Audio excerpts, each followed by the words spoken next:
A bad credit score should not get in the way of your entrepreneurial dreams. Welcome to Bosses Build Business Credit, the podcast where you can learn to grow and scale your business using no personal guarantee. Make your small business thrive as you receive professional, reliable, trusted, and result-oriented business credit services to improve your business credit profile. Get access to resources to help you get to the next level. This is the Business Financing Podcast for dreamers who need help figuring out practical steps and strategies to achieve entrepreneurial ventures. Learn how to use no PG business credit to your advantage and grow your company beyond what you could have imagined. Join Patrice S. Jordan in this episode and see what's in store.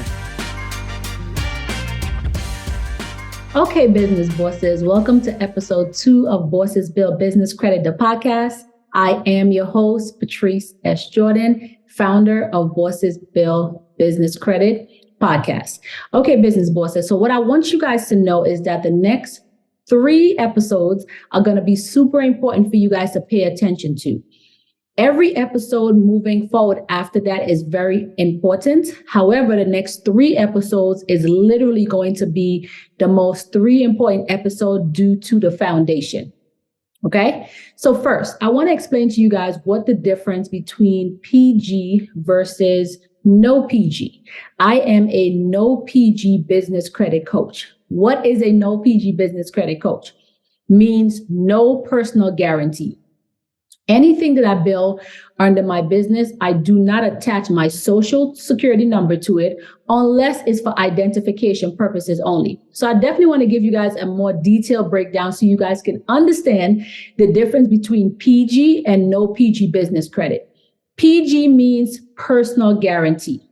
Have you personally been to the dealership looking to get a vehicle under your business and the business owner or the dealership advised you that they needed your social in order to give you the business vehicle because your business does not qualify? Now, most dealerships do that because they don't understand the process of building no PG business credit. Most dealerships do that because you guys simply go to them, let them know that you're looking to get a vehicle under your business, but you have no other details to give to the dealership. And that's going to be something throughout the rest of the episodes that I'm going to be breaking down in more details for you guys. Same exact thing when it comes to corporate leasing. A lot of you guys go to get Airbnbs and it's supposed to be corporate leasing. Corporate leasing simply falls under your business, nothing else. You have to build a strong business foundation in order for your business to stand alone by itself. So that's the difference between PG versus no PG. Now, let me explain something to you guys that's going to be super important along your journey, okay? Some vendors, such as gas card vendors, are now requiring your social for identification purposes only. Now, business bosses, let me be very clear on what the difference is. Someone asks you for your social to identify that you are a real person, that is okay. Someone asks you for your social to do a credit check, that is not okay. Now, throughout the pandemic, a lot of these gas companies, for instance, were dealing with a lot of like scammers, people who were coming in, applying for these gas cards and then defaulting on them. And then they had no way to really track if it was a real person. So what they started doing over the last year was now starting to ask people for their social, usually the last 4 of your social, just to identify that you are a real person. Now, how could you know why they need your social? For instance, gas card companies, they have a section that says social security number. However, above that section is usually like a little gray box or a little black box that has a colon in that box that says, why do we need your social? We need your social simply for identification purposes only. If you go to the dealership and you give your social, it is never for identification purposes only. If you go to apply for Airbnbs and you give them your social, it's never for identification purposes only. They're going to do a background check on you as the owner. Now, a lot of you guys sometimes do get tricked by the dealership. You do get tricked by the corporate leasing because they tell you, well, hey, we need your social for identification purposes only. And they still do a credit check. That technically is illegal But most of the dealerships are salespeople. So they don't really care about what is illegal. They care about commission.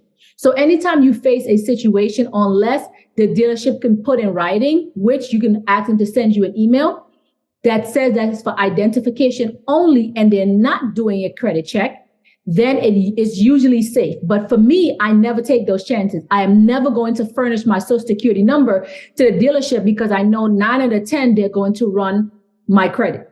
Now, if it comes down to it and you run into a situation with a dealership, but a dealership is telling you that it's for identification purposes only, and they even put it in an email telling you that's for identification purposes only, I always recommend that you lock and freeze your credit, your personal credit. So you can freeze your credit or lock your credit with TransUnion, Experian, Equifax.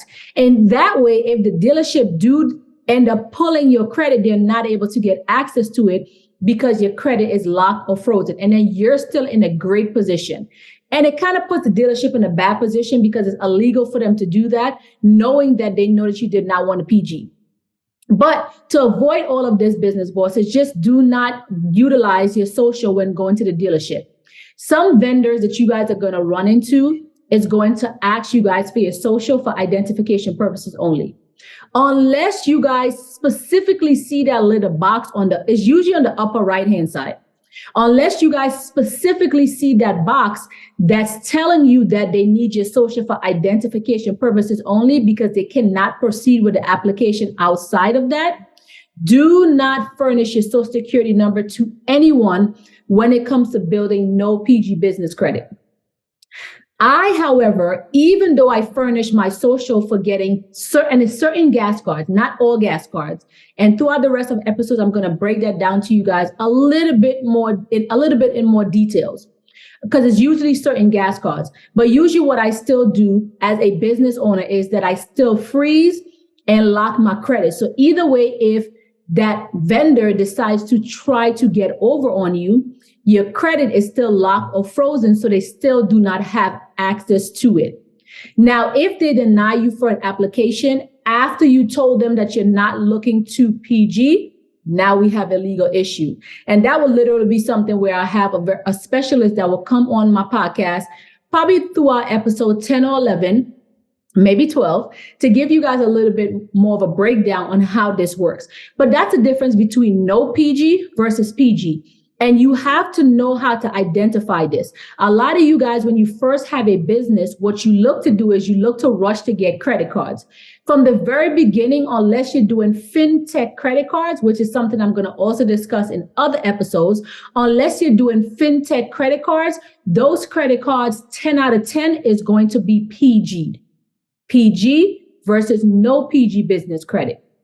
Okay, so business bosses, I just want to make sure I'm very, very clear with you guys on the difference between PG business credit versus no PG business credit. No PG business credit, we do not attach our social security number for any reason. We do not give anyone our social for building no PG business credit unless it is specific that is for identification purposes only. And even then, I highly recommend that you lock and freeze your credit report in the event that some of these people try to get over on you as a business owner, because they're looking at you sometimes like you have no idea what you're doing. And realistically, a lot of you guys do not know what you're doing. So a lot of you guys fall into this trap with the dealership or with corporate leasing or with whatever vendor because they're asking you for your social, so you think you don't have a choice.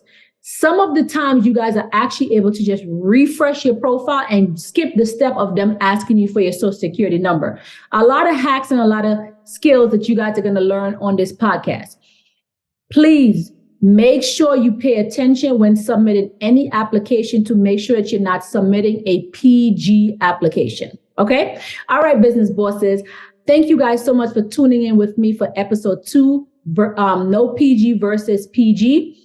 Episode 3, make sure you guys come and tune in, because again, episode 3 and 4 is going to be some of the most important episodes when it comes to executing this process of building no PG business credit. I am your host, Patrice S. Jordan, founder of Bosses Build Business Credit, the podcast. As a reminder, Bosses Build Business Credit. I'll talk to you guys soon. We hope you learned something from today's show. Don't forget to subscribe to the podcast so you don't miss another episode. Join the community and catch more episodes by visiting our site, bossesbuildbusinesscredit.com. Expand your dreams, set bigger goals, and gain the tools you need to flourish in your industry with expert financing tips right here. As a reminder, Bosses Build Business Credit